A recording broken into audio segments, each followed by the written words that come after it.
അസ്സലാമു അലൈക്കും വറഹ്മത്തുള്ളാഹി തആല വബറകാതുഹു. നമ്മൾ ഇന്ന് നോക്കുന്നത് 4ാം ക്ലാസ്സിലെ ഫിഖ്ഹിലെ 4ാം പാഠമായ അൽ ഇസ്തിൻജാഉ എന്ന പാഠമാണ്. അൽ ഇസ്തിൻജാഉ ശൗചം ചെയ്യൽ. മലമൂത്ര ദ്വാരങ്ങളിൽ കൂടി വല്ലതും പുറത്തു വന്നാൽ ആ ഭാഗം ശുദ്ധിയാക്കുന്നതിന് ഇസ്തിൻജാ അഥവാ ശൗചം ചെയ്യൽ എന്ന് പറയുന്നു. ശൗചം ചെയ്യുന്നതിൻ്റെ വിധി എന്തൊക്കെയാണെന്ന് നോക്കാം. പുറപ്പെട്ട വസ്തു നനവുള്ളതാണെങ്കിൽ ശൗചം ചെയ്യൽ വാജിബാണ് അഥവാ നിർബന്ധമാണ്. നനവില്ലെങ്കിൽ ശൗചം ചെയ്യൽ സുന്നത്താണ്. കാറ്റ് ആണെങ്കിൽ ശൗചം ചെയ്യൽ കറാഹത്തുമാണ്.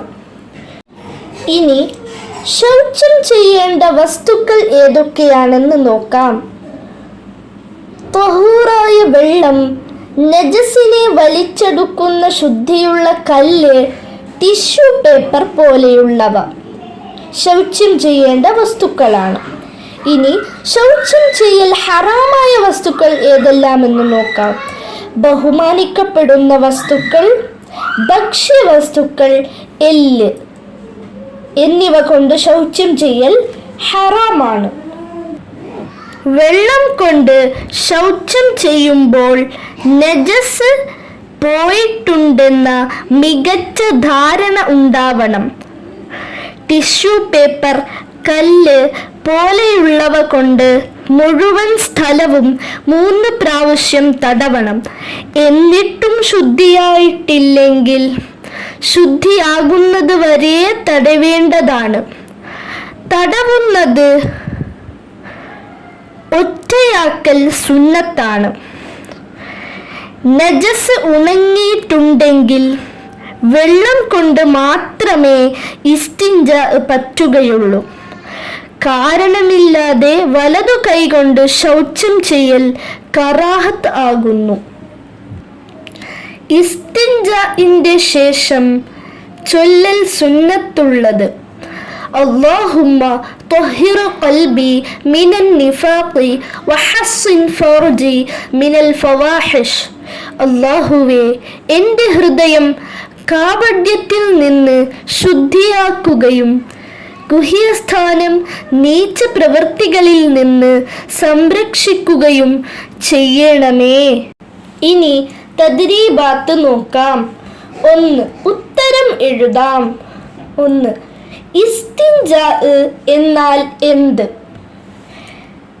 ഉത്തരം: മലമൂത്ര ദ്വാരങ്ങളിൽ കൂടി വല്ലതും പുറത്തു വന്നാൽ ആ ഭാഗം ശുദ്ധിയാക്കുന്നതിന് ഇസ്തിൻജാ അഥവാ ശൗചം ചെയ്യൽ എന്ന് പറയുന്നു. 2. ഏത് കൊണ്ടെല്ലാം ശൗചം ചെയ്യാം? ഉത്തരം: ത്വഹൂറായ വെള്ളം, നജസിനെ വലിച്ചെടുക്കുന്ന ശുദ്ധിയുള്ള കല്ല്, ടിഷ്യൂ പേപ്പർ പോലെയുള്ളവ. 3. ഇസ്തിൻജാ ഹറാമായ വസ്തുക്കൾ ഏതെല്ലാം? ഉത്തരം: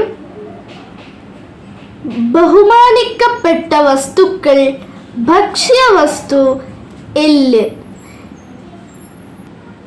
2. ശൗചം ചെയ്യുന്നതിൻ്റെ വിധി പറയാം. 1.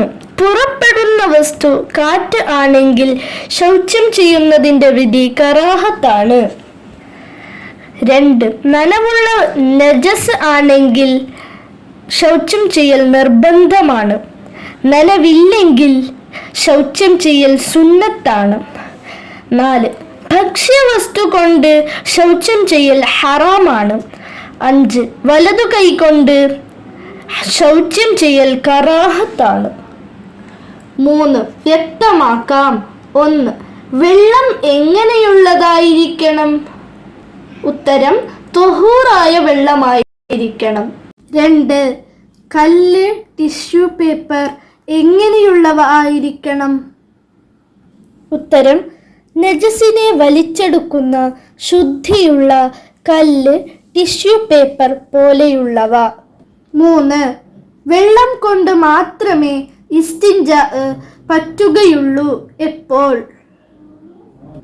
നജസ് ഉണങ്ങിയിട്ടുണ്ടെങ്കിൽ വെള്ളം കൊണ്ട് മാത്രമേ ഇസ്തിൻജാ പറ്റുകയുള്ളൂ. 4. ശുദ്ധിയാക്കുന്നത് വരെ തടവണം. എപ്പോൾ? ഉത്തരം: ടിഷ്യൂ പേപ്പർ, കല്ല് പോലെയുള്ളവ കൊണ്ട് മുഴുവൻ സ്ഥലവും 3 പ്രാവശ്യം തടവണം. എന്നിട്ടും ശുദ്ധിയായിട്ടില്ലെങ്കിൽ ശുദ്ധിയാകുന്നത് വരെ തടവേണ്ടതാണ്. 4. അർത്ഥസഹിതം പൂർത്തിയാക്കാം. اللهم طهر قلبي من النفاق وحصن فرجي من الفواحش. അല്ലാഹുവേ, എൻ്റെ ഹൃദയം കാപട്യത്തിൽ നിന്ന് ശുദ്ധിയാക്കുകയും ഗുഹ്യസ്ഥാനം നീച്ച പ്രവൃത്തികളിൽ നിന്ന് സംരക്ഷിക്കുകയും ചെയ്യണമേ. അസ്സലാമു അലൈക്കും വറഹ്മത്തുള്ളാഹി തആല വബറകാതുഹു.